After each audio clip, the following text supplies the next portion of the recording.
In three, two, one. Welcome back into another episode of the Daft on Draft podcast. I'm your co-host Corey Kinnan alongside Dalton Miller. Again, this week starts the 3 episode a week off season we're gonna roll with right now. We're still working out the schedule this week. It looks like we're gonna do Tuesday, Wednesday, Thursday release. Who knows how might that look in the future? It's kind of an odd week for both of us recording wise, so we'll figure that out more. But we are down to 3 episodes a week, and today we are going to talk about some rookie betting odds, some rookie awards, watch lists, some long shots to win it, some best bets to make, some stuff like that to go through here. So, but before we do that, Dalton, welcome back in, and how are you feeling today? Fantastic, man. Fantastic. I got the Patreon stuff content coming up. It's flowing. I changed my schedule back up to where I'm going to start going to the gym at 7 a.m. again because I just wasn't being productive enough throughout the day, going a little bit later with my cousin-in-law here because I wasn't waking up at 4 a.m. like I normally was and working before going to the gym either. So needed to fix the schedule a little bit. I was super productive today. I got Byron Brown cut up and in the Patreon. A fun athlete, got hurt last year, but a fun player down there in South Florida. So got his dropbacks and all of their run game because their entire run game is pretty much mesh based. So Yeah. he's a part of the read for most of it. So I left him all in pretty much. Yeah, that South Florida offense is literally like the worst version of the Tennessee offense that you could literally find anywhere. Yeah, pretty It's much. pretty Yeah. brutal. Pretty brutal last year. So yeah, if you want to go watch Byron Brown, there you go. That's amazing. It's amazing. All right. Well, before we get too deep into this, Daft on DraftWise as well, I dropped my first scouting notebook of the season as well, so that's up there for paid subscribers to take a look at. Again, working through last week was a bit of a light week, but working through to figure out how to get at least 4 premium pieces up on the Substack per week. But let's dive right into this here. So, we've got some DraftKings odds here, some FanDuel odds here to go through, and we're gonna just talk about looking through this rookie class here, starting with offensive and defensive rookie of the years. This shouldn't be a surprise to anybody when we're talking about the best odds to win offensive rookie of the year is led by Las Vegas running back Ashton Genty at plus 250. Titans quarterback Cam Ward is plus 380. Travis Hunter at plus 900. So there's a pretty big drop off there between Cam Ward to Travis Hunter. Tedero McMillan plus 1,000 with the Panthers. Tyler Shuck plus 1,200. I guess they're just assuming he's going to win that starting job there in New Orleans over Spencer Rattler. Which, I mean, if you're drafting a 26-year-old quarterback in a limbo year, you probably should just go ahead and play him. So that makes sense to me. Plus 1,200. Omarion Hampton plus 1,400. And then we've got some deeper cut sleepers that we'll go over as well here. Dalton, first reactions to seeing kind of how the offensive rookie of the year kind of falls out right there. I think it makes a lot of sense because we don't really have. I mean, and Vegas probably has a much better picture of what they believe Travis Hunter is going to be at the NFL level for the Jacksonville Jaguars, and how much of an appearance he is going to make between the offensive and defensive side of the ball. And we're going to obviously look at both sides. He is plus 1,000 or better on both sides, but plus 900 on offense. And I mean, I'm not really a betting man because I live in Portugal, so I kind of out of my jurisdiction to be an NFL gambler. Obviously, there are ways that I could go about it, but as a person with a very addictive personality, I just stay away from it. My money would be on Travis Hunter, like my solid money, because for me, is Las Vegas going to be good enough to actually get Ashton Janty to produce at a level where he can actually win Offensive Rookie of the Year? Maybe. He very well could. Especially with Geno there. They have a little bit of an offensive identity. They have a good front office, I think, now. And they've made a lot of strides, but they still play in the AFC West. It's still going to be tough. He's got to get 400 touches, though.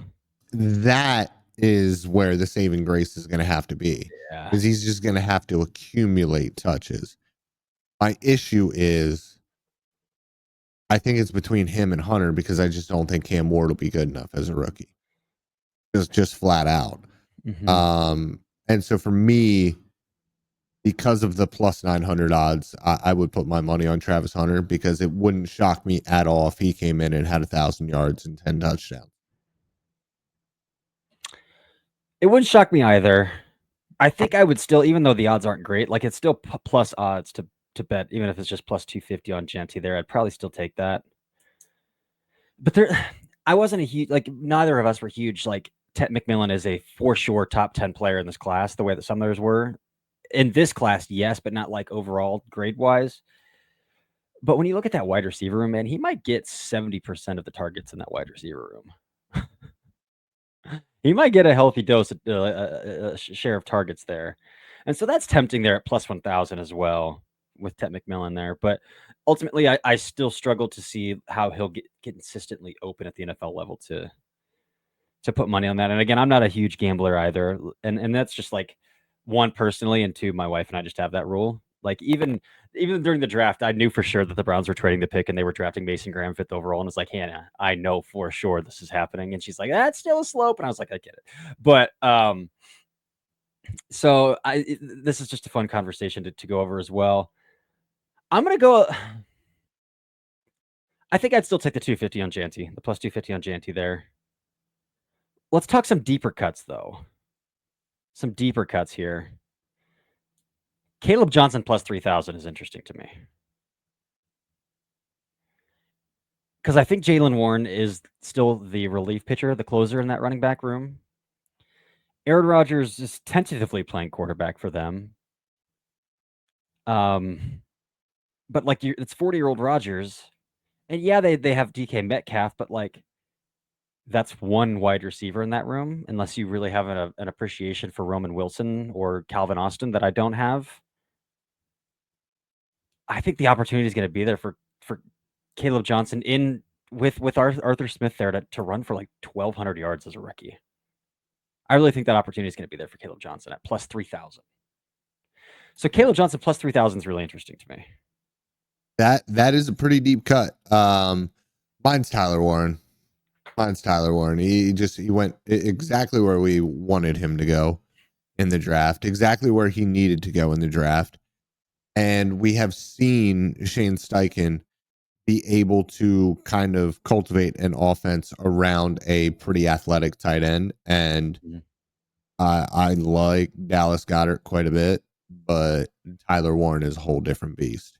And we saw that at Penn State. And when you put together everything that he did at Penn State, and if Shane Steichen even sniffs that ability is there at the NFL level, getting him in the backfield with Jonathan Taylor and with Anthony Richardson, that's three 230 plus pound dudes who are legitimately elite athletes at their positions. That is a dangerous rushing attack as well. Mm-hmm. And Tyler Warren is somebody who can legitimately get to the corner as a runner, which is insane for being 260 pounds. But he's got good patience. He's got good vision, former quarterback, and he is a good runner. So I think he's somebody who could give you the 200, 250 rushing yards on top of what he brings as a wide receiver. And then if you have the guts to make him a wildcat quarterback as well and let him throw the ball, and he throws for 2 or 3 touchdown passes this year in the red zone, well, holy crap, you're looking at a dude who could have 1,000 plus yards as a receiver, 250 yards as a rusher, and a couple touchdown passes as well.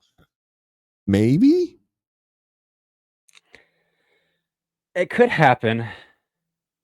My biggest concern with a tight end, and again, Jaden Daniels had a really excellent season as a rookie too, but like he's also awesome. He is. We've never seen a tight end put up numbers like Brock Bowers did, and he still couldn't win the award. Yeah, but because Jaden Daniels was awesome. Yeah, I get it. I've said my piece on Colson Loveland as well, how I think he's going to fit in that offense so well, but I think that ultimately I have too many mouths to feed there. Yeah. Mm-hmm, for sure. One that could potentially interest me, Quinshon Judkins at plus 1,600. Yeah. Like, I know him and Dylan Sampson are going to share that backfield, but like, this is clearly a year where the Browns are going to play their young players a lot, and Judkins is going to get a lot of carries. He's going to get a ton of carries in that offense. Behind a pretty decent offensive line that isn't playing in a scheme they aren't used to anymore. They're going back to a scheme that everybody on that offensive line knows how to play and play well. So that's interesting to me. The Judkins at plus 1,600 as well. Henderson at plus 2,200 as well, just because he brings such a different skill set to Ramondre Stevenson. But I would wonder how many carries Ramondre Stevenson's going to eat in that offense still, because they did just pay him a year ago. And I know it's a coaching change, but that would probably limit me from wanting to bet on Henderson there as well. But that's at least like piques my interest at plus 2,200 too. Defense. Let's move on to defense. So yeah, defensive player of the year. We got a whole lot of edge rush here, and then a couple others. Abdul Carter leads the way at plus 250. The New York Giants. Jalen Walker plus 700 with the Atlanta Falcons. So right out of the gate here, they're saying they're leveraging pretty heavily. Like, well, Abdul Carter is the clear favorite here for Defensive Rookie of the Year. Mykel Williams with the 49ers at plus 1,000. Travis Hunter again, plus 1,000. Shamar Stewart plus 1,200. Mason Graham plus 1,200. Mike Green plus 1,500. Jahad Campbell plus 1,500. James Pierce Jr. plus 1,600. Those are the kind of all the ones that kind of linger around the same odds there. What sticks out to you there?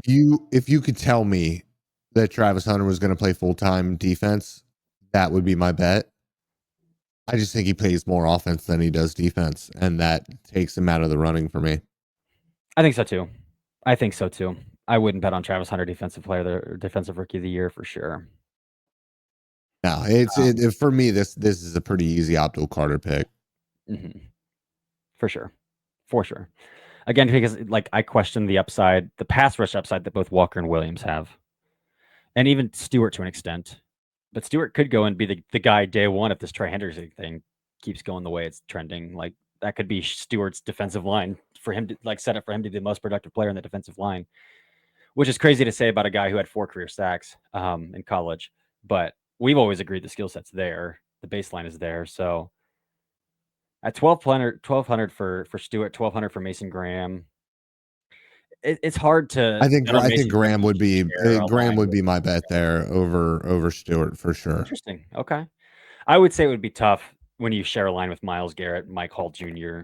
Some productive players there. But that also opens up opportunity for you. True, it does. It does indeed. Deep cut wise, not a lot of deep cut guys that I would bet money on. I think the one that sticks out.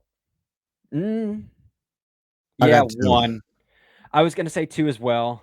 The one that sticks out to me is Nick Scordon at plus 3,500. Because Carolina doesn't have any pass rushers, and they just cut Jadeveon Clowney as well. So somebody has to rush the passer. We both have been very indicative that we don't believe him playing at 285 is the same player he was at Purdue playing at 265. And by all indications, he's back around 265.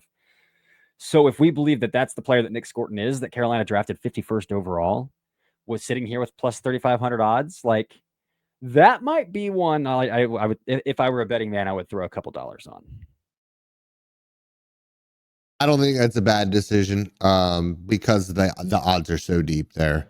Mm-hmm. You can just throw a couple of dollars there and see how it goes. If you really like Nick Scordon the way that we did. Mm-hmm. The other 2 names that I was going to bring up, just because of situationally, they're going to be in pretty decent setups to find a little bit of success, is Donovan Ezra-Okwu in Dallas and Walter Nolan in Philly. Mm-hmm. Just because if Walter Nolan comes in on 3rd downs and gets 6, 7, 8 sacks, even if he doesn't have a huge overall impact, what are the voters really looking at? Are they really looking at your full resume of the season, or are they kind of box score checking? Because I don't believe that these guys are sitting down and actually watching the tape of all of these guys. So for me, who is going to be able to rack up some production?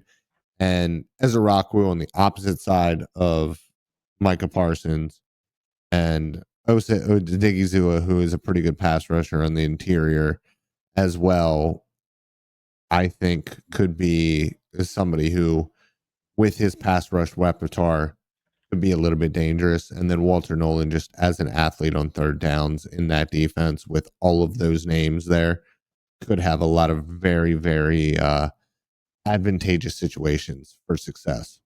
Yeah. Yeah, for sure. I'm looking up something real fast here that might lead me to something else, but I can't find a result. I was thinking, like, where did L'Jarius Sneed finish in defensive rookie of the year votes? Oh, he wasn't even the top. Never mind. Well, yeah, I'll look that up later. But where did I want to know where L'Jarius Sneed finished in defensive rookie of the year votes? Because is there a reason to buy in a little bit to Noel Williams if the production is there like it was for Sneed? Chase Young ended up winning defensive rookie of the year in 2020, which maybe tells you to go highly drafted pass rusher to begin with. Yeah, Um, 100%. so then maybe I just answered my own question there as well.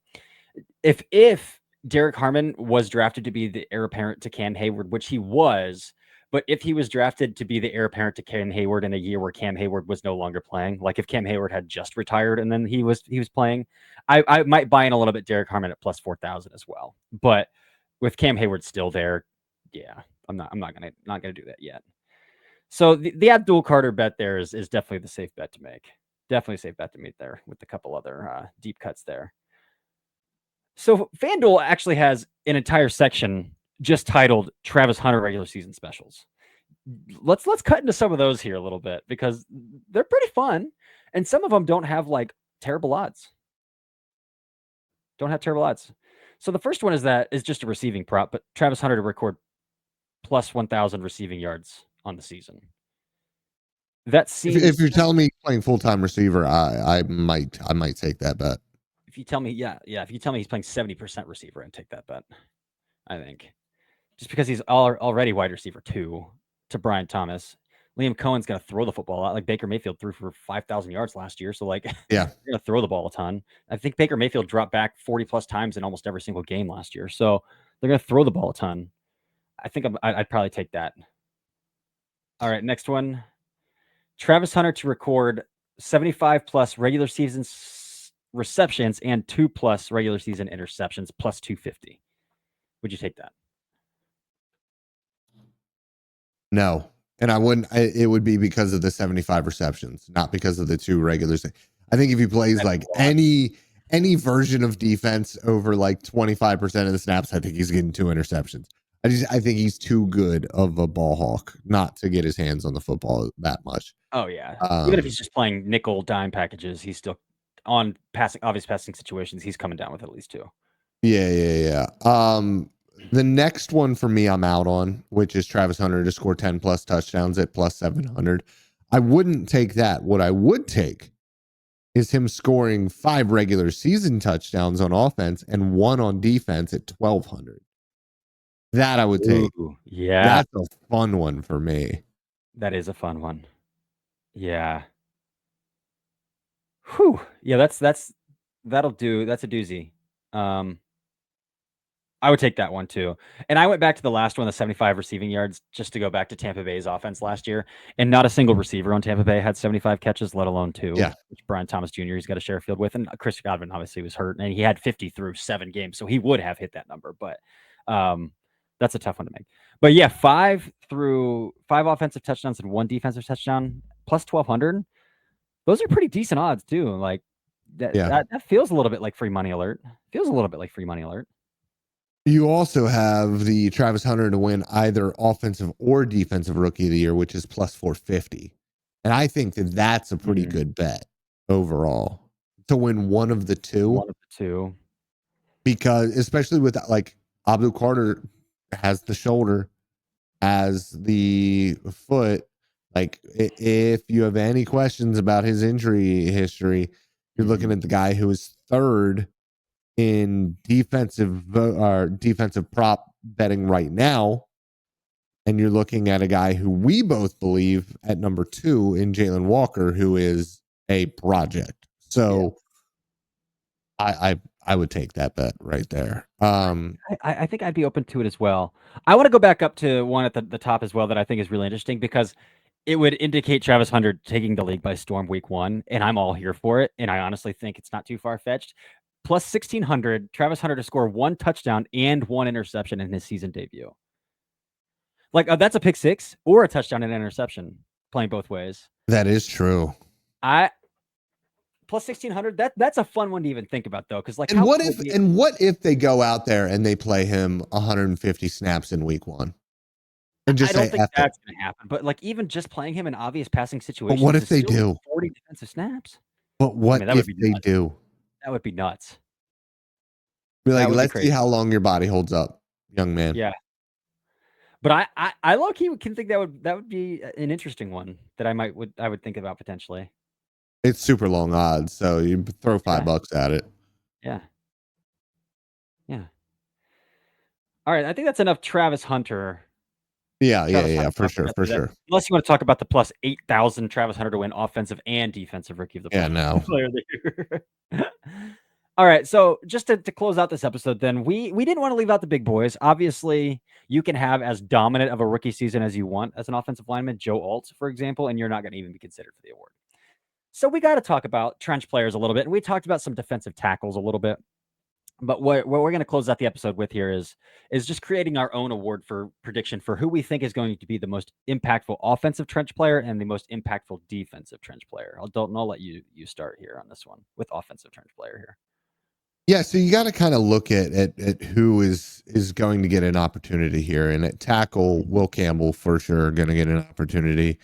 Armand Membel probably, but it's not a 100% thing that he is going to start. Kelvin Banks will start.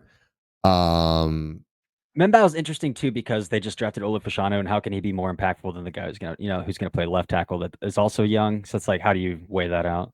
Too to me Well, a little bit. that doesn't Yeah. matter. Like if he plays right tackle and he's fantastic, he's still making, because that's where that's where he played. So if he plays right tackle, then and he's really good, then he's really good. Like for me, that's what it's kind of all about here. It's about who is the best in the trenches here. And for me, it's probably going to be one of those top 3 guys, or it's going to be at the guard position, and you're looking at guard or center, depending on what Gray Zabel does. And I think if Gray Zabel plays center, this might be him. This might be his award because he was so good at the Senior Bowl, and I know that it's a practice environment, but being in an environment that you have not been in, snapping the ball, hitting your landmarks with precision, and being absolutely dominant at a position you didn't play in college was incredibly impressive. I also think that Donovan Jackson on that offensive line, because it is so good, if Christian Darrisaw is healthy, which big question mark, but I think he could be a potential here. And then Tyler Booker, probably not, because he has, in my opinion, what is a little bit of a liability at right tackle. And I think having insulation around you as an interior player is super important, which also takes it away from Gray Zabel a little bit in this little question mark. But it's incredibly difficult to play offensive tackle at the NFL level as well. And I think when I look at these offenses, even though I think there could be issues with Campbell in the long run, I think with the talent at quarterback, with Josh McDaniels taking a lot of the load off, because that is going to be a run heavy offense, because Will Campbell is a very good run blocker, I'm going to give it to the highest drafted offensive lineman. And I hate to say that, but it's really the way it feels. Yeah, Will Campbell's the easy answer here. Without a doubt, the easy answer here. I might go with Donovan Jackson though. For the same reasons that he was so I would love to valuable in be the able to college go football with Kelvin playoffs. Banks. I would love to be able to go with Kelvin Banks, but not with those quarterbacks. He's going to get. We're going to see a lot of the same stuff we saw at Texas when they actually had to drop back and pass the ball, because those quarterbacks are going to hold on to the ball and take sacks, no matter how good he is. Yeah. So I think I'm going to go with Donovan here, and it's multifaceted, but the same reason that he was extremely valuable to Ohio State during the playoffs and why he's a first round pick Christian Darrisaw tore both his ACL and MCL in October, late October. Like, is that a week 1 back kind of player with a mid to mid-ish late season ACL tear As a and 300 MCL pounder. tear as a 300 pounder? And he is really athletic, so like there's a chance that he could have some mutant genes in there, and then he's ready to go by week 1. And I think by all indication, it seems like that is his goal, is to be ready by week 1. But if not, we're talking about maybe Donovan Jackson starting at left tackle week 1 as a rookie on a team that we've discussed has Super Bowl aspirations and are potentially just how good is JJ McCarthy away from being a Super Bowl team. So with that being said, like that really sets it up to like Donovan Jackson is going to potentially have high expectations as a first rounder, but then like high responsibility placed on his shoulders. I mean, Will Campbell's going to be playing left tackle for the Patriots too, with a second-year quarterback on a team that's not where Minnesota is in terms of rebuild. I do think New England's going to be a lot better than they were last year because I think Drake May's awesome, and I think there's going to be a second-year leap, and they've done a good job to add some talent around him. And an offensive line around him, but nowhere near like we're talking about the Vikings being a competitive Super Bowl team if JJ McCarthy pans out to be a good football player. So I think that sets the bar real high for Donovan Jackson from week 1. And so I think I'm going to go with Donovan Jackson on this one. All right. What about defensively here, Dalton? Most impactful rookie trench player defensively. And what I mean, I think for me, it's got to be Mason Graham. Mm-hmm. I think it'll be Mason Graham. Listen, Abdul Carter's outrageous. Yeah. And New York has a ton of talent on that defensive line. So Carter will get his opportunities. But I think playing closer to the quarterback on a defense with Myles Garrett is going to give Mason Graham a ton of one-on-one situations that I think he's going to be able to take full advantage of in Cleveland. It's hard to argue about with that, especially considering like Abdul Carter is joining a pass rusher that already consists of Kayvon Thibodeau and Brian Burns and Darius Alexander and Dexter Lawrence. And so like he is another stallion in a stable of horses. He's got to get there first. That's the problem. Like he might just be consistently getting there, but second. Yeah. And we're talking about Mason Graham, who is headlining already a defensive tackle room of him, Malik Collins, who's a pretty solid vet, Shelby Harris, a pretty solid vet, Mike Hall Jr., last year's second-round pick, who has explosive pass rush upside.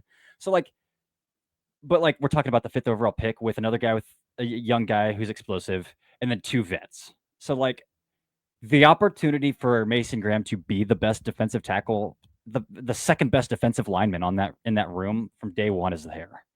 Yeah. Outside of Abdul Carter joining a stable of stallions. So I think Mason Graham is the pretty easy choice there as well. I think that's a good call. I am very excited, and I know that you glossed over it earlier when you were talking about Shamar Stewart, but I'm very excited to see how Shamar Stewart fits in Cincinnati. A lot of changes coming to that defense anyway, so it'll just be a fascinating fit for me. For sure. I hope they don't try to like Riley Mills him, like 5-tech, 3-tech him like Riley Mills. That would be unfortunate. Yeah, that would be tough. Yeah. But it is Al Golden, so we'll see there. But yeah, this Trey Hendrickson thing looks like it's heading south pretty fast. So Shamar Stewart might be the A1 pass rusher on that defensive line by week 1. Better hope not, Cincy. Yeah, but that might be where we're at. All right. Well, again, that's another episode. Again, check out all the peripheral stuff we got going on. Dalton's Patreon is booming. He's got all 22 if you're in the hunt. I've been twitching. If you're into Twitch, I've been opening up the comment. I've been twitching. I've been opening up the comment section to some NFL draft discourse and just playing NCAA football and then answering any question or talking about any topic that comes across the comments. It's been a lot of fun, to be honest. It's been a blast. I'm in year 3 of my Vanderbilt dynasty now, and I've crashed out in the playoffs the first 2 years. So hopefully this is the year I get it done. So, but yeah, we got that. Substack's going well. Dalton, anything else you want to pitch? Nah. Let's get the people out of here. I love you guys. All right. Well, that's it. Again, until the next time, we'll get a Dafter draft in this week and probably a mailbag. So we'll send out a request for some mailbag questions here in the near future and get firing away there. But Yeah, I think that's it. Until next time, this has been the Daft on Draft podcast.